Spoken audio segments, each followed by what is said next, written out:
Hello' everyone. তো তোমালোক বহুতে মোৰ মানে কমেণ্টত দিছা যে বা মেথছ হোৱা নাই বা মেথছ কেনেকৈ কৰিম, মেথছত ফেইল হ'ম নেকি, বা মেথছৰ চিলেবাছ কমপ্লিট হোৱা নাই,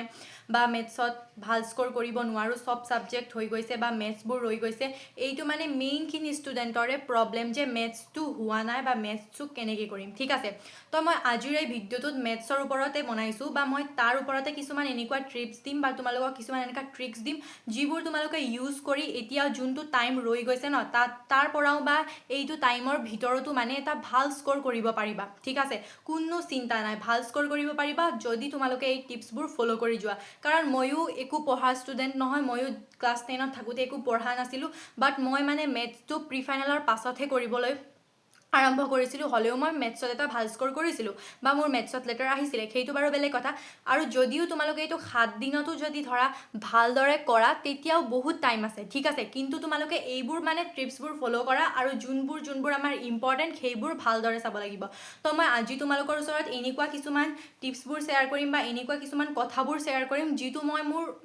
মোৰ লগতে ইউজ কৰিছিলোঁ বা মই এক্সপিৰিয়েঞ্চ হৈ মই তোমালোকক কৈছোঁ। ঠিক আছে, কাৰণ ময়ো ফাৰ্ষ্টৰ পৰাতো একোৱে পঢ়া নাছিলোঁ, মেথছটো আৰু পঢ়া নাছিলোঁ, বাট হ'লেও যিহেতু মই অলপ চলপ কৰি গৈছিলোঁ বা মোৰ ষ্ট্ৰেছতে বা মই ভয়তে কৰি গৈছিলোঁ, চ' মই মেথছৰ এটা ভাল ৰিজাল্ট কৰিব পাৰিছিলোঁ। তো মই পাৰিছোঁ যদি তুমিও পাৰিবা। ঠিক আছে, এইটো কোনো ইম্পচিবল কথা নহয়। আৰু এতিয়াও যোনটো আমাৰ এসপ্তাহ বা 5 দিনে টাইম ৰৈ গৈছে বা 10 দিনে টাইম ৰৈ গৈছে, ইয়াতো যদি তুমি ভালকৈ পঢ়া ন তেতিয়া নোহোৱা কোনো কথাই নাই। ঠিক আছে, তো ফাৰ্ষ্টততো মই এইবোৰ ষ্টুডেণ্টক কৈ আছোঁ বা যোনবোৰক মানে ফেইল হোৱা ভয় আছে বা 1%টো কৰা নাই। ঠিক আছে, তো তোমালোকে কি কৰিবা মই তোমালোকক এতিয়া ক'ম যে যাৰ মানে 1% চিলেবাছো কমপ্লিট হোৱা নাই বা মেথছৰ একো টাচে কৰা নাই বা মেথছৰ একো চোৱাই নাই, মই তেওঁলোকক কৈ আছোঁ যে তোমালোকে কি কৰিবা। ঠিক আছে, তো মই কৈ আছোঁ আমাৰ যোনটো মেথছৰ মানে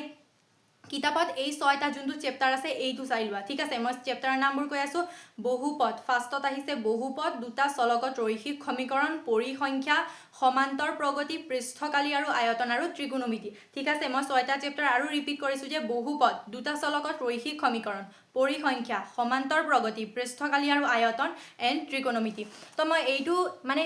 পুৰা কিতাপৰ ভিতৰত এইটো 6টা চেপ্টাৰে কিয় দিলোঁ, তো তাৰ কাৰণ কি হৈছে হয় জানানে, ইয়াৰ পৰা মানে কুৱেশ্যনবোৰ ৰিপিট হৈ থাকে। ঠিক আছে, যোনটো এই 6টা চেপ্টাৰ্ছবোৰ আছে এইটো চেপ্টাৰৰ পৰা মেইনলিখিনি কুৱেশ্যনছবোৰ ৰিপিট হৈ থাকে। ছেকেণ্ড কথা, ইয়াৰ মানে কুৱেশ্যনবোৰ ফৰ্মুলা বেষ্টত আহে। ঠিক আছে, তো যদি আমি কুৱেশ্যনবোৰ প্ৰেক্টিছ কৰোঁ, দুই এটাও প্ৰেক্টিছ কৰোঁ তেন্তে হৈ যাব, কাৰণ এইবোৰ চেপ্টাৰত ভালকৈ চাবা ফৰ্মুলা ছেম আছে প্ৰায়। ঠিক আছে, এটা অনুশীলনীত বেলেগ বা বেলেগ অনুশীলনীত বেলেগ, তেনেকুৱাতকৈ অলপ ছেম আছে, তো আমাক কৰিবলৈ ইজি হ'ব। তাৰপাছত থাৰ্ড নম্বৰ কথা, আৰু মানে কুৱেশ্যনছবোৰ ডাইৰেক্ট আহি দিয়ে, মানে কিতাপৰ বাহিৰৰ পৰাই ডাইৰেক্ট দি দিয়ে। এইটো মানে যোনবোৰ এইটো 6টা চেপ্টাৰ আছে ইয়াৰ পৰা কুৱেশ্যনছবোৰ কিতাপৰ বাহিৰৰ পৰাই দি দিয়ে, চ' আমাক সুবিধা হ'ব। ঠিক আছে, তো তোমালোকৰ যদি 1%টো হোৱা নাই বা একোৱে মেথছৰ কৰা নাই, চ' এইটো 6টা চেপ্টাৰ ভালকৈ চাই যাবা, কাৰণ এইটো আমাৰ কাৰণে বহুত ইম্পৰ্টেণ্ট। ঠিক আছে, আৰু লগতে মই এটা কথা কৈ দিওঁ যে যদি তোমালোকে এইটো 6টা চেপ্টাৰ ভালকৈ কৰি যোৱা তেন্তে তোমালোককতো ফেইল হোৱা ভয় লাগিছে ন, তোমালোকেতো পাছ কৰিবাই, প্লাছ এটা গুড স্ক'ৰো কৰিব পাৰিবা। ঠিক আছে, তো প্লাছটো কৰিবাই বা পাছটো কৰিবাই, প্লাছ এটা ভাল স্ক'ৰো কৰিব পাৰিবা মেথছত। হ'ব, তাৰপাছত ছেকেণ্ড কথা, মেথছৰ চেপ্টাৰ মানে পঢ়াৰ কিছুমান ট্ৰিক আছে যোনটো মই কৈ আছোঁ। ঠিক আছে, এইটো অকল তোমালোককে কোৱা নাই, মই চবকে কৈছোঁ যে মেথছ কেনেধৰণে পঢ়িবা বা মেথছত এইবোৰ ট্ৰিক ফ'ল' কৰা। এতিয়া যোনটো আমাৰ এসপ্তাহ বা 5 দিনেই হওক টাইমটো ৰৈ গৈছে, এতিয়াও এটা ভাল স্ক'ৰ কৰিব পাৰিবা মেথছত। হ'ব, তো ফাৰ্ষ্টতে মই কৈ আছোঁ, আৰু এটা কথা জানি ল'বা হা, মানে চেপ্টাৰ পঢ়া মানে এইটো নহয় যে মই পুৰা কিতাপে কৰিম বা চব কৰি ল'ম, চব মেনেজ কৰিম, সেইটো নহয়, কাৰণ এতিয়া হাতত টাইম নাই। চেপ্টাৰ পঢ়া মানে আমাৰ যোনবোৰ যে মানে পুৰা কিতাপ খতম কৰা নহয়। ঠিক আছে, যোনবোৰ ইম্পৰ্টেণ্ট বা যোনবোৰ আহিবলগীয়া কুৱেশ্যনছ আমি তেনেকুৱা কৰিম, যোনটো আমাৰ পৰীক্ষাৰ কাৰণে দৰকাৰী কুৱেশ্যনছ আমি তেনেকুৱা কৰিম। হ'ব, তো মই কৈ আছোঁ এইবোৰ মানে 4টা টিপছ মই ক'ম তোমালোকক, যোনবোৰ ট্ৰিকবোৰ ফ'ল' কৰি তোমালোকে মেথছো কৰা এতিয়া যোনটো টাইম আছে ইয়াতো এটা ভাল স্ক'ৰ কৰিব পাৰিবা। ফাৰ্ষ্ট নম্বৰ কথা, মানে কোনোবা এটা চেপ্টাৰ তোমালোকে পঢ়িলা, ধৰা মই ফাৰ্ষ্টৰ কৈছোঁ যে বহুপদ, ছেকেণ্ড চেপ্টাৰ চাগে এইটো বহুপদ, তো বহুপদ তোমালোকে ধৰা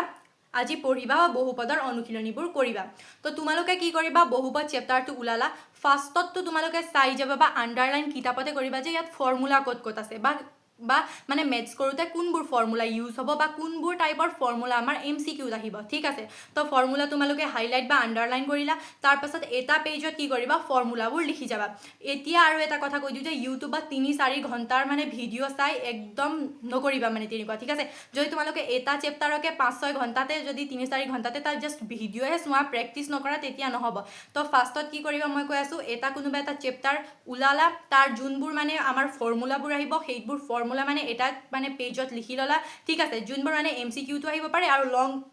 কুৱেশ্যনৰ যোনবোৰ অংক তাতো সেইবোৰ ফৰ্মুলা লাগে তো তেনেকুৱা ফৰ্মুলা এটা পেজত লিখি ল'লা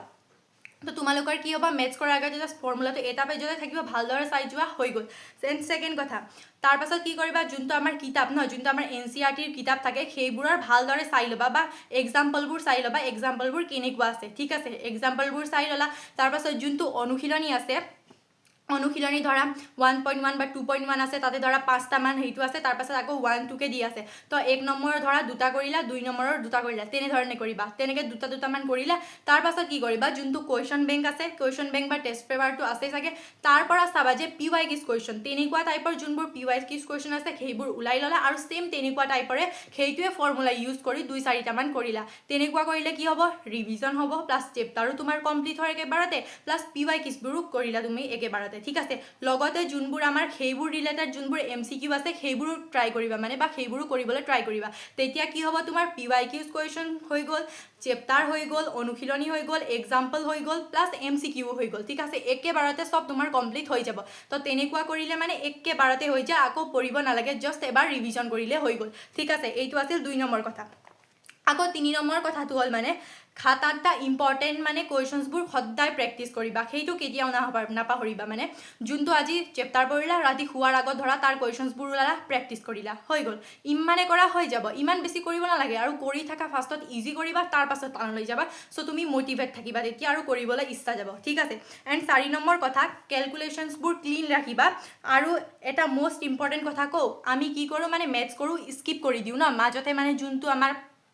সেইটো ফৰ্মুলা থাকে বা ধৰা ষ্টেপবোৰ থাকে আমাৰ যোনটো ষ্টেপবোৰ থাকে সেইবোৰ আমি স্কিপ কৰি দিওঁ বা ফৰ্মুলা কিবা লিখাৰ আগতে ডাইৰেক্ট মানে অংকটোৱে কৰি দিওঁ তো তেনেকুৱা একদমেই নকৰিবা ঠিক আছে এইটো চবতছে ডাঙৰ ভুল যদি আমি ষ্টেপ বাই ষ্টেপ এনচাৰ কৰোঁ কুৱেশ্যনটোৰ বা ষ্টেপ বাই ষ্টেপটো লিখোঁ তেন্তে যদি আমাৰ এক্সাম হলত বা এক্সামত যদি আমাৰ লাষ্টৰ এনচাৰটো ভুল হৈ যায় তেতিয়াও আমি ষ্টেপ মাৰ্কিং পাম হ'ব যদি 4 বা 5 নম্বৰৰ কুৱেশ্যনছ আছে তেতিয়া ষ্টেপতো তোমাক মাৰ্ক দিব চ' ষ্টেপ কেতিয়াও কৰিব নাপাহৰিবা কাৰণ ষ্টেপতো তুমি মাৰ্ক পাবা চ' তোমালোকৰ কাৰণে এতিয়া মাৰ্কটো দৰকাৰী কাৰণ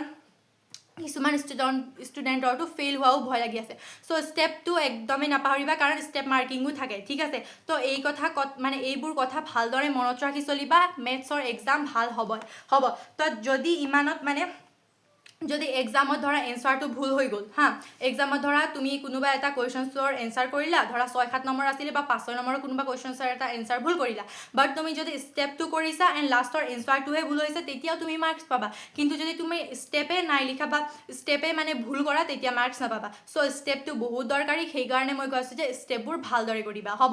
আৰু এটা কথা মই ডেছক্ৰিপশ্যনত তোমালোকক দি দিম আৰু এইকেইটা 6টা চেপ্টাৰৰ বা আমাৰ যোনটো কিতাপৰ যোনবোৰ মষ্ট ইম্পৰ্টেণ্ট কুৱেশ্যনছবোৰ থাকে মই তোমালোকক ডেছক্ৰিপশ্যনত দি দিম তোমালোকে ডেছক্ৰিপশ্যনৰ পৰা লিখি ল'বা কাৰণ এতিয়া ভিডিঅ'ত অলপ টাইম গ'ল আৰু ভিডিঅ'টো লং হ'ব এণ্ড এইটো ভিডিঅ' স্কিপ কৰাৰ পাছত বা এইটো ভিডিঅ' হোৱাৰ পাছত তোমালোকে বহি পেন লৈ বহিবা বা কিতাপ পেন বহি লৈ বহিবা মেথছ কৰা কাৰণ মেথছৰ এক্সাম বেয়া হ'লে নহ'ব ঠিক আছে মেথছটো এটা মেজৰ ছাবজেক্ট তাতে ইয়াত ভাল মাৰ্ক আনিবই লাগিব ঠিক আছে এণ্ড অকল ফেইল নহয় তোমালোকে পাছ প্লাছ এটা গুড মাৰ্কছ আনিব পাৰিবা যদি এইবোৰ টিপছবোৰ ফ'ল' কৰা হ'ব তো মোৰ ক'ব লগাখিনি ইমানেই আছিল আৰু এক্সামৰ কাৰণে অল দ্য বেষ্ট এণ্ড কিবা যদি থাকে তেন্তে কমেণ্টত জনাবা হ'ব থেংক ইউ